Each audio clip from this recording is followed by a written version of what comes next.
Good afternoon. Our today's topic is oxygen therapy. So we will be reviewing this topic under these headings: introduction, oxygen transport, indication of oxygen therapy, various oxygen therapy devices, monitoring during oxygen therapy and weaning from oxygen therapy, and complication of oxygen therapy. The oxygen gas was discovered by Joseph Priestley in 1774 and it is used in medical treatment since 1970. It is the John Haldane who is the pioneer in rational and scientific use of oxygen therapy. And you will be surprised to know that oxygen is included in WHO essential drug list. So, we should keep in mind that oxygen is a drug. We all know that oxygen is breath of life. So if there is no oxygen, patient will not, or any human being will not survive. So what is the need of oxygen to the human life? It is the food, the carbohydrate, fat or protein which undergoes metabolism to form the energy. This metabolism, that is aerobic metabolism, the oxygen is required in mitochondria. And the energy produced through this aerobic metabolism is required for maintenance of body function, for growth and repair. So, it is the life for the body. What is the present context of this topic? We all know the whole world is facing the COVID-19 pandemic.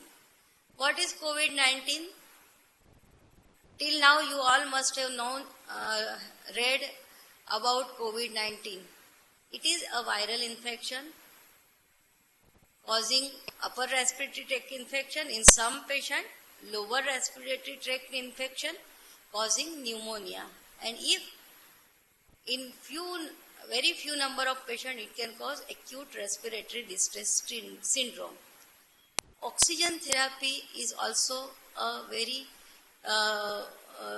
important component of treatment of this COVID-19 pneumonia.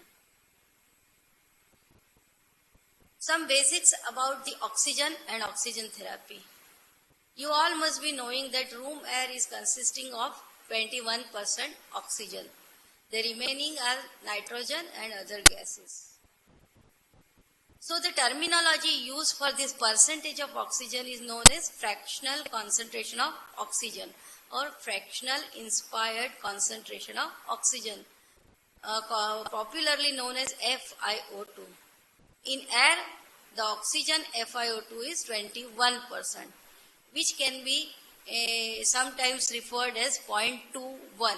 That is 0.21 of the amount of the gas in air is of oxygen.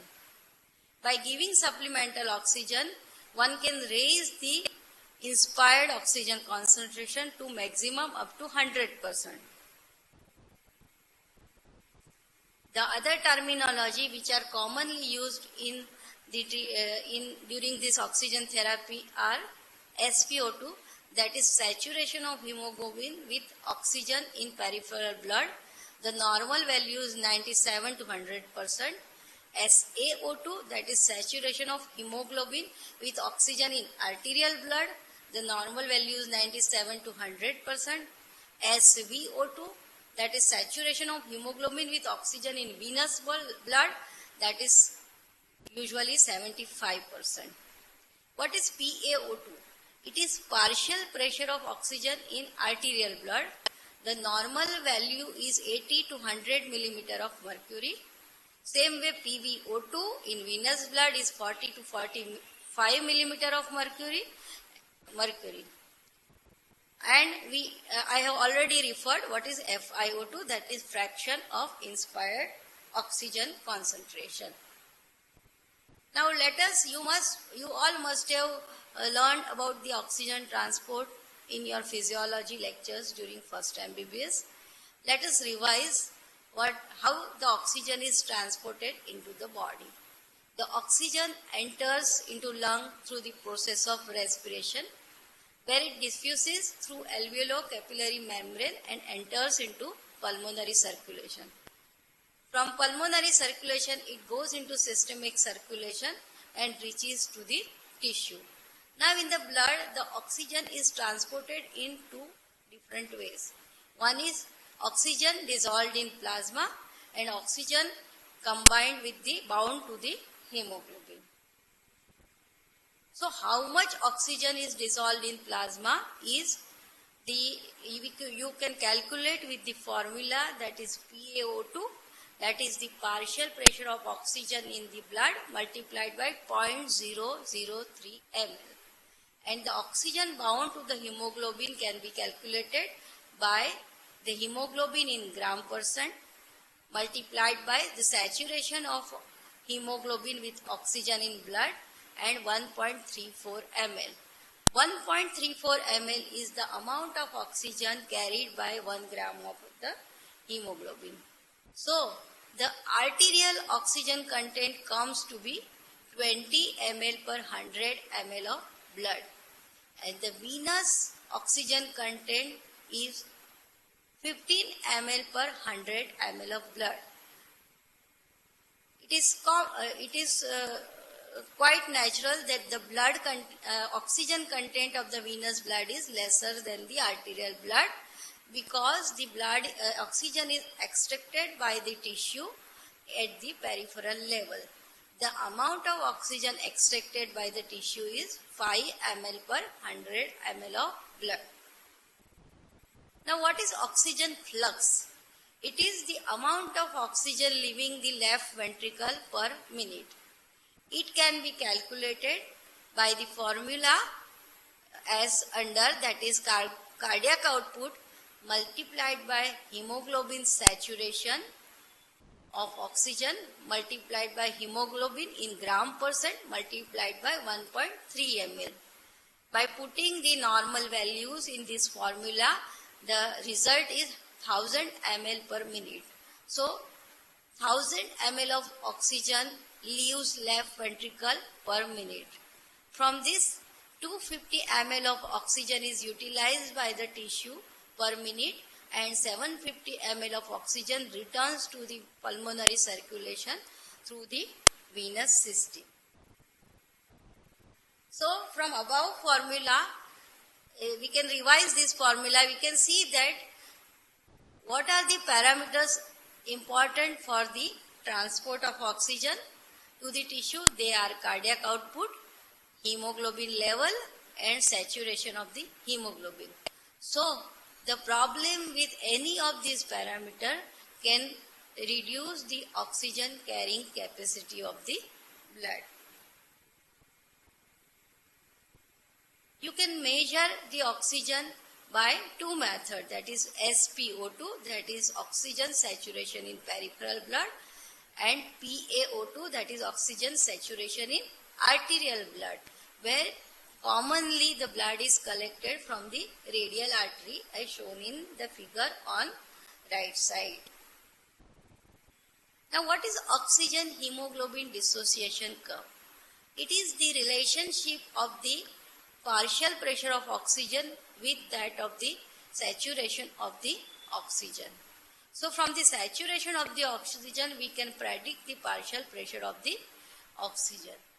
Usually when the patient SpO2 is 100%, the PaO2 is more than 80 millimeter of mercury.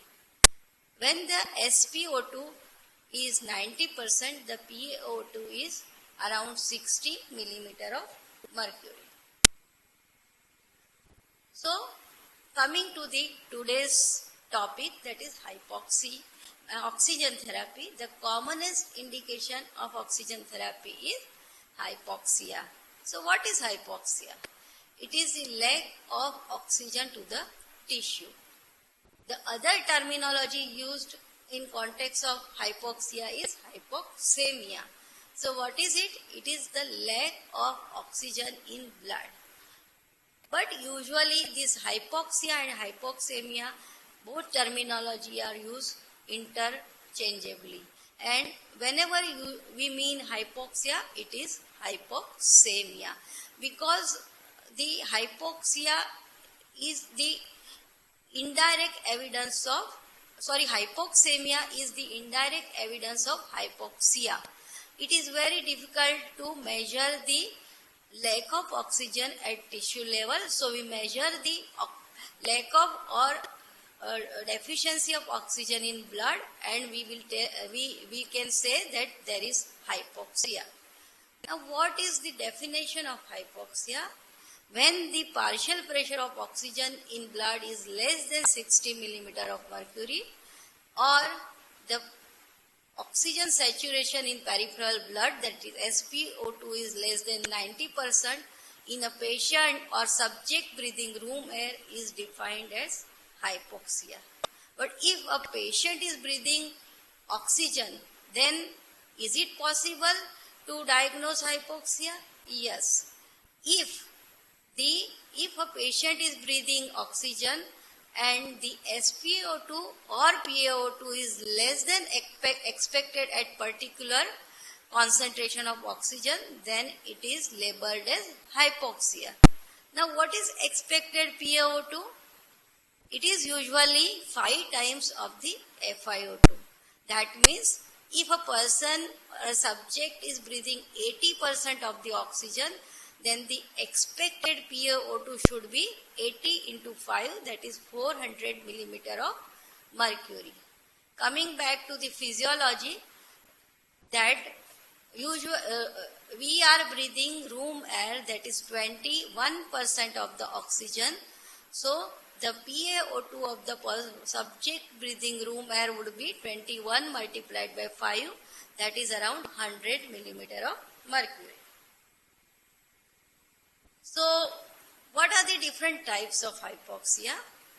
The first is hypoxic hypoxia. What is this? It is the decrease in the partial pressure of oxygen in the blood and decrease in oxygen saturation of the hemoglobin. So, what are the causes? They are low inspired oxygen concentration, which is seen at high altitude or sometimes during anesthesia when patient is breathing hypoxic mixture, or when patient is having mild respiratory depression, or the condition affecting the diffusion of respiratory gases in the lung like pneumonia, lung collapse or ARDS. So what happens in the pneumonia is the alveoli are filled with the inflammatory fluid or infective fluid. So now the gas exchange between the alveolo-capillary membrane is not happening. So the oxygen which should enter from the alveoli to the blood and the CO2 which should come out from the blood to the alveoli is not happening, and in initial stage it will cause hypoxia, and when the condition progress further it will cause hypoxia with hypercarbia, that is oxygen deficiency and the retention of carbon dioxide. The oxygen therapy is most effective in hypoxic hypoxia. The other type of hypoxia is anemic hypoxia. This hypoxia is due to the decrease in oxygen carrying capacity of the blood. That is due to anemia or abnormal hemoglobin like sickle cell disease, thalassemia or carbon monoxide poisoning. The oxygen therapy is less useful in this condition than that of hypoxic hypoxia. The other type of hypoxia is stagnant hypoxia. Here the tissue hypoxia is due to the low cardiac output state leading to inadequate tissue perfusion. Where we see this low cardiac output state when patient is in hypotension, either due to hypovolemia or hemorrhage, or patient who develops myocardial infarction affecting the contractility of the heart, or patient having fixed cardiac output state like mitral stenosis. The role of oxygen therapy in this type hypoxia is also lesser than that of hypoxic hypoxia. But in these two therapy, stagnant hypoxia and anemic hypoxia, oxygen therapy is practiced. The last hypoxia is histotoxic hypoxia. It is seen during cyanide poisoning. The etiopathophysiciology is that because of cyanide poisoning, the cells are not able to utilize the oxygen present in the blood, and which leads to the hypoxia to the tissue. In this type of hypoxia, the oxygen therapy is not at all useful. So what are the indication of oxygen therapy? So when will you give oxygen therapy? The most commonest indication is hypoxic hypoxia, that is low oxygen content in the blood, that is low inspired oxygen concentration, defect in diffusion of the oxygen in lung like pneumonia, lung polyps, bronchial asthma.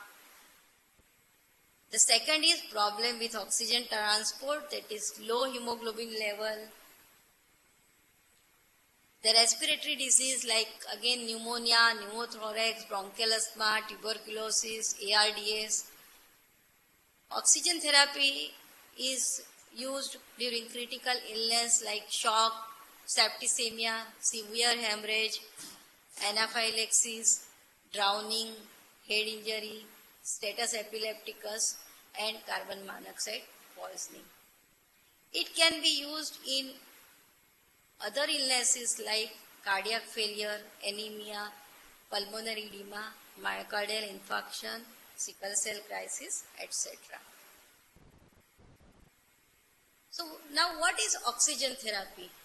It is administration of the oxygen in concentration higher than room air to treat or prevent hypoxia. Oxygen therapy can be given by two different methods. One is orthobaric oxygen therapy and hyperbaric oxygen therapy. So what is this orthobaric oxygen therapy? When oxygen is given at the atmospheric pressure, that is 760 millimeter of mercury, then it is known as orthobaric oxygen therapy. When the oxygen is given at the pressure higher than atmospheric pressure, then it is known as hyperbaric oxygen therapy. But today we are just focusing our discussion on orthobaric oxygen therapy. What happens with this oxygen therapy? How the oxygen therapy treats hypoxia? When we administer the oxygen in concentration more than that present in air, there is increase in partial pressure of the oxygen in inspired gas, which leads to increase in partial pressure of oxygen in alveoli, and there is increase in partial pressure of oxygen in arterial blood. So we supplement the oxygen from outside to increase the partial pressure of oxygen in arterial blood, expecting that this oxygen will reach to the tissue and help in preventing or treating the tissue hypoxia.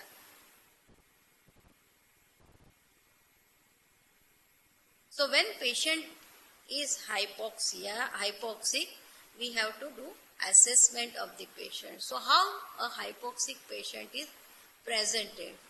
Usually the patient will complain of breathlessness. Sometimes he will complain of dizziness and confusion. In severe cases of hypoxia, patient may be unconscious. When you examine the patient appears restless, disoriented, he may be having altered sensorium or unconscious. There may be cyanosis, tachypnea, dyspnea, tachycardia, hypertension. But in very severe hypoxia, there would be bradycardia, hypotension, and even cardiac arrest. The oxygen saturation in peripheral blood will be measured by the pulse oximeter instrument, which is shown in the figure. And the normal oxygen saturation is 97 to 100%. And the oxygen saturation from the arterial blood can be measured by the arterial blood gas analysis, and at the room air it is 80 to 100 millimeter of mercury.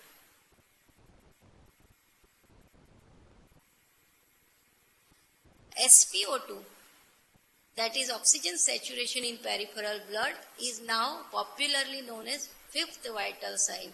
We know that vital signs, we know the four vital signs, that is pulse rate, blood pressure, temperature and respiratory rate.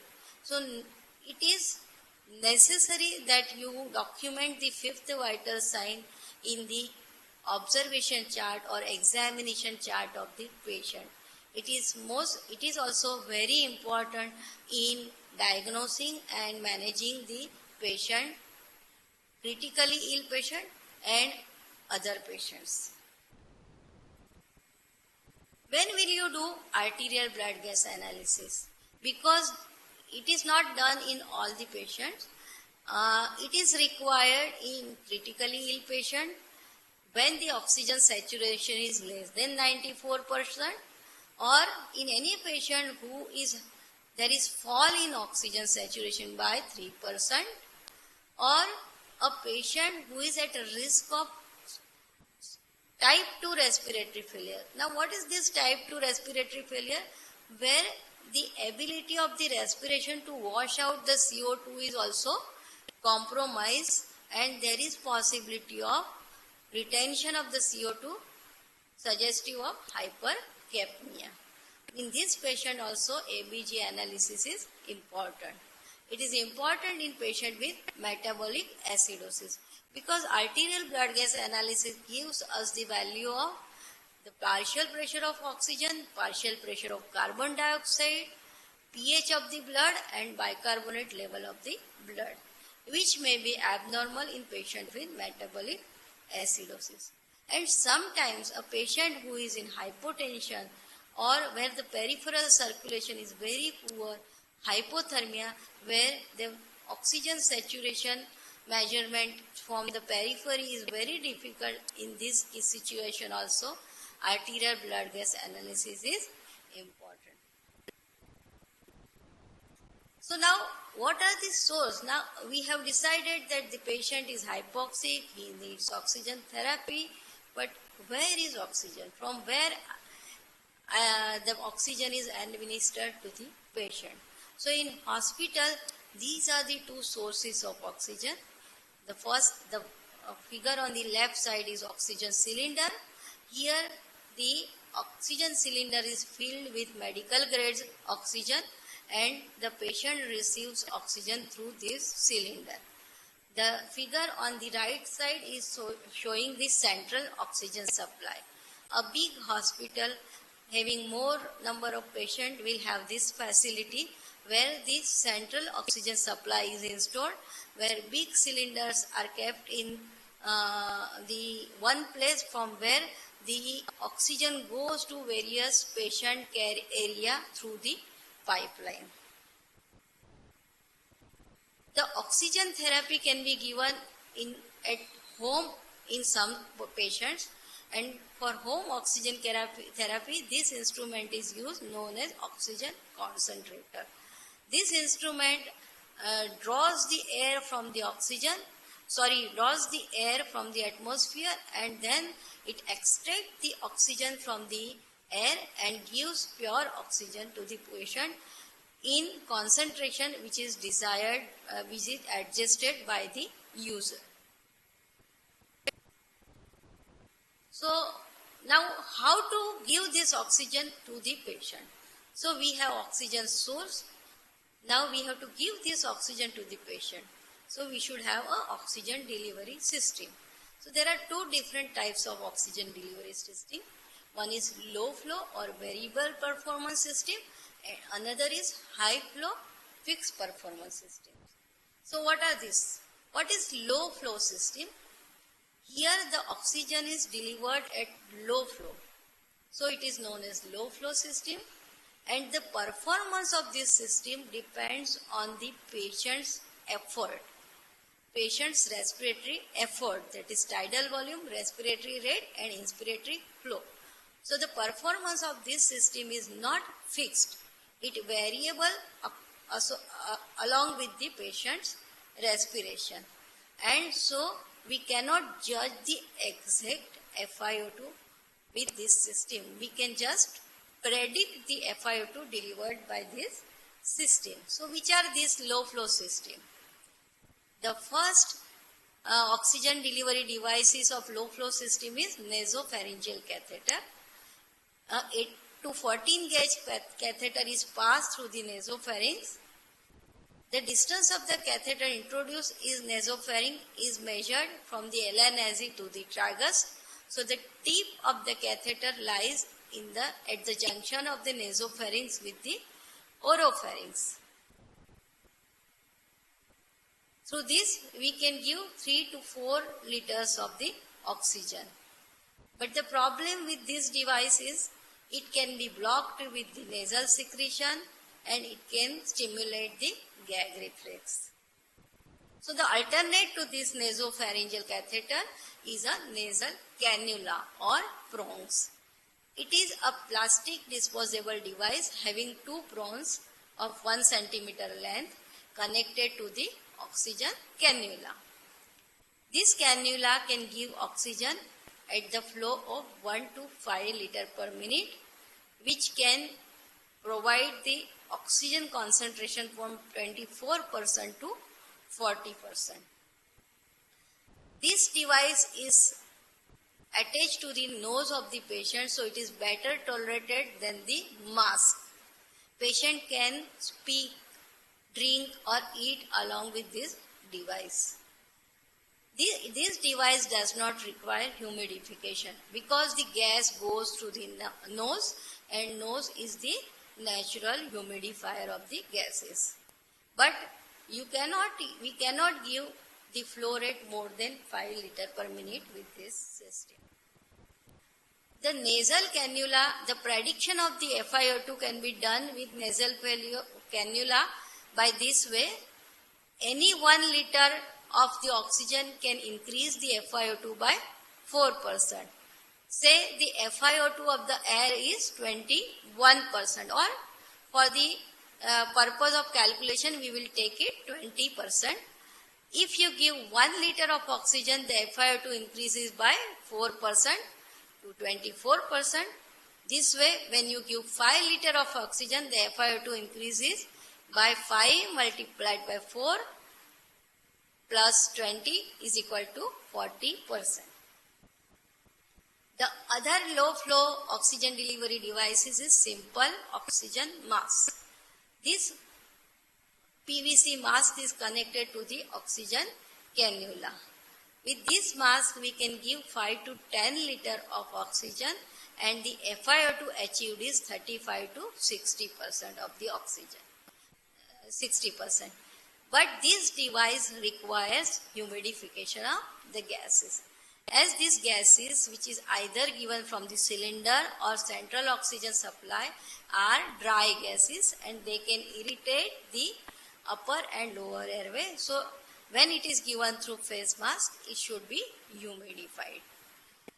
If you give the oxygen of 5 to 6 liter per minute, it can produce 40% of the FiO2. When you give 7 to 8 liter per minute, the maximum FiO2 achieved with these devices is 60%.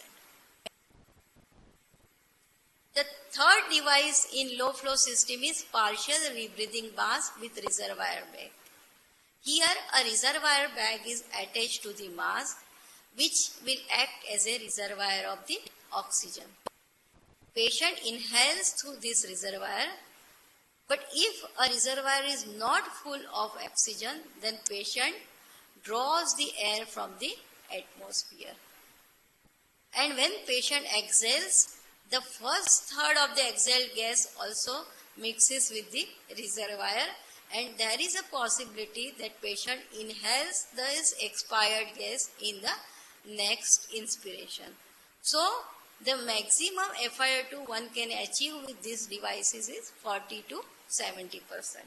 Again, all these devices are variable performance devices. If a patient is breathing at higher respiratory rate, the FiO2 achieved is less. And if a patient is breathing near normal respiratory rate, then the FiO2 this predicted FiO2 achieving predicted FiO2 is more possible. The fourth low flow system device is non-rebreathing mask with reservoir bag. Here, two valves are added into this system. The first valve prevents the entrainment of the room air during inspiration. So, patient receives pure oxygen during inspiration. And the second valve prevents the exhaled gas entering into the reservoir bag. So, the reservoir bag is full of 100% oxygen. So, if we are giving oxygen through this device around 10 to 15 liter per minute, then it is possible to deliver up to 90%, 5% of the oxygen with this device. The other type of oxygen delivery devices is high flow system. Here, the oxygen flow is given more than 15 liter per minute. So, the performance of the device does not change with the patient's respiratory effort. And FiO2, we can achieve the fixed and desired oxygen concentration. So, which are these devices? First is Venturi mask. Here, a oxygen tube is connected to the mask with different size of color-coded Venturi connectors. This Venturi connector works on the Bernoulli principle or Venturi effect. So, what is this Venturi principle? When the gas comes out from the small opening, the speed of the gas increases and the pressure drops distal to the opening. This drop in pressure will draw the air from the surrounding atmosphere and you can deliver the high flow of gas to the patient. And thus, by using this device, one can deliver the accurate oxygen concentration to the patient.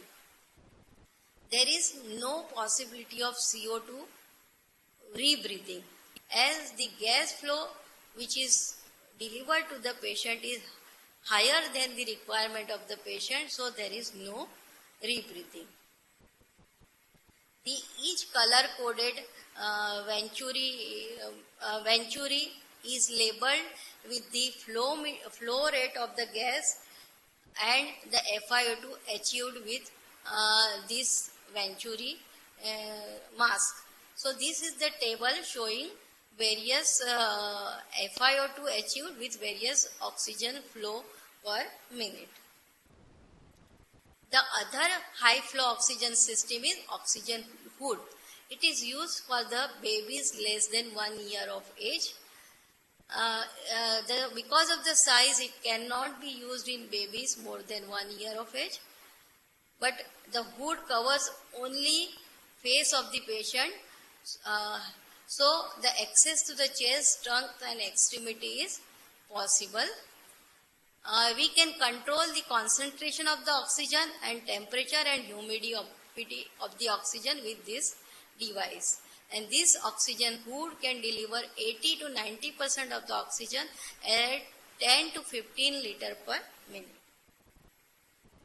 The other oxygen delivery system is oxygen tent. It is used for the child more than 1 year of age. Here 10 to 12 liter per minute oxygen is given and the oxygen concentration achieved is 60 to 70%. The child is kept in this tent, but so the CO2, to prevent the accumulation of the CO2 in this tent, a soda lime is used. Now what is this soda lime? It is a chemical granules which when kept when the expired gas passes over these chemical granules absorb the carbon dioxide from this gas. The third system is more sophisticated system is high flow nasal oxygen. Here almost 20 to 60 liters per minute of the flow of gas is used. A concentration of oxygen in this system we can adjust from 25 to 100%. Because the flow is high, again this system does not rely on patient's respiratory effort. At whatever patient's respiratory effort, it can give desired oxygen concentration. And because of this high flow, it helps in keeping the alveoli open. Usually at the end of expiration, the alveoli collapse. And then again during next inspiration, patient has to take the effort to open the alveoli. But this delivery system gives high flow of oxygen and which will keep the alveoli open, and the next inspiration would be easier for the patient. You must have heard about the ventilation. So, non-invasive ventilation and invasive ventilation. So, ventilation is not part of oxygen therapy. It can be, here also patient receives oxygen, but the patient receives oxygen by positive pressure. That is, oxygen is given at a positive pressure to the patient, whereas in oxygen therapy, the oxygen is taken by patient through his spontaneous respiratory efforts. So now, how to select various oxygen delivery system? So one has to think that what is the severity of hypoxemia? Is there any need for humidification? Which oxygen delivery system a patient is acceptable to the patient? And do we need precise control of FiO2 or not? And last but not the least is efficient and economical use of oxygen. The principle of oxygen therapy is our target saturation range should be 94 to 98%. But in a patient who are of COPD or obese patient, the target oxygen concentration should be 88 to 92%. Because these patients, due to COPD, their respiratory drive is stimulated by hypoxia. So if we correct hypoxia, there is possibility that the respiratory drive is suppressed and there may be CO2 retention. All the patient who requires oxygen therapy should be given head-up position unless it is contraindicated. So how to start oxygen therapy? If a patient is critically ill, then one should select a non-rebreathing reservoir mask and then slowly reduce the oxygen concentration and downgrade as the patient settles down or the patient's oxygenation improves. Slowly downgrade to the less performing device like nasal cannula or simple face mask. If a patient with hypoxemia is without critical illness or there is a possibility of hypercapnic respiratory failure like patient of COPD, then the oxygen therapy should be started with nasal cannula. If the nasal cannula is not effective, then one can go to the reservoir mask. What are the other principles of oxygen therapy? It is a fifth vital sign. So, whenever a patient receives oxygen therapy, one should document the percentage of oxygen patient is receiving and oxygen saturation of the patient in the case paper of the patient. One should also measure the respiratory rate and heart rate of the patient. Normal SpO2 of the patient receiving oxygen does not indicate that everything is well. One has to find out the cause for hypoxemia and treat the cause. Oxygen therapy is the supportive therapy which will buy the time till the cause for hypoxemia is corrected. SpO2 may not give, one should keep in mind that SpO2 may not give exact reading of oxygenation when patient is in severe hypotension, shock or hypothermia. We have already discussed that in this situation, one should do the arterial blood gas analysis to know the oxygenation status of the patient. Patient should be monitored while receiving the oxygen therapy, and the oxygen saturation, delivery system and SpO2 should be documented in the case paper of the patient. Oxygen delivery devices and the flow rate should be adjusted to keep the oxygen saturation in target range. So our aim is to give minimum oxygen to achieve the maximum desirable target concentration of the SpO2. Frequent clinical assessment of the patient is required to increase or decrease the requirement of the oxygen. As soon as you feel that the requirement of oxygen is reduced, one should reduce the concentration of the oxygen when which patient is receiving. So why it is important? Because oxygen, as it is popularly known as the oxygen, we are breathing oxygen. That does not mean that oxygen is harmless. When oxygen is used in higher concentration, there are some problems with it. It can dry the mucous membrane. Then the higher concentration of oxygen can abolish the hypoxic drive in COPD patient and can cause respiratory depression and CO2 retention.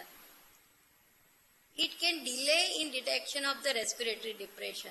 A patient, if he is receiving oxygen therapy, then it will take more time to fall in SpO2 if there is respiratory depression. So, if a patient is likely to have respiratory depression, one should be watchful for the respiratory rate and one should not fully rely on SpO2. Constant use of oxygen can create atelectasis and collapse of the alveoli. And last is the oxygen toxicity. Longer duration of the oxygen use can cause the damage to the tissue of the lung, and it is known as pulmonary oxygen toxicity or Lorentz-Smith effect. So it is said that 100% of oxygen should not be given more than 12 hours, 80% for more than 24 hours and 60% for more than 36 hours. So whenever we are giving oxygen therapy, our aim is to come to less than 60% of the oxygen as fast as possible. The other problem with oxygen toxicity is retrolental fibroplasia. It occurs in a preterm baby when PaO2 more than 80 mm of the Hg is given to the baby for more than 3 hours. So, in preterm baby, premature baby, one should target concentration of the target saturation of the oxygen is 90 to 92%. So, oxygen therapy is not without limitation. It has the person using oxygen should have the adequate knowledge of the limitation of oxygen. It has limited benefit in anemia. We have seen that in anemic hypoxia, it is limited useful. It has limited benefit in circulatory compromise. So in anemia, we have to correct the anemia to improve the tissue oxygenation. If there is circulatory compromise, that means if a patient is in cardiac failure or hypotension, we have to treat it to maintain the tissue oxygenation. Oxygen therapy will not treat the cause of hypoxia. It will only correct the hypoxia. We have to find out the cause of hypoxia and treat the hypoxia. And if a patient needs ventilatory support, that means along with hypoxia, a patient is having CO2 retention, then oxygen therapy alone is not useful.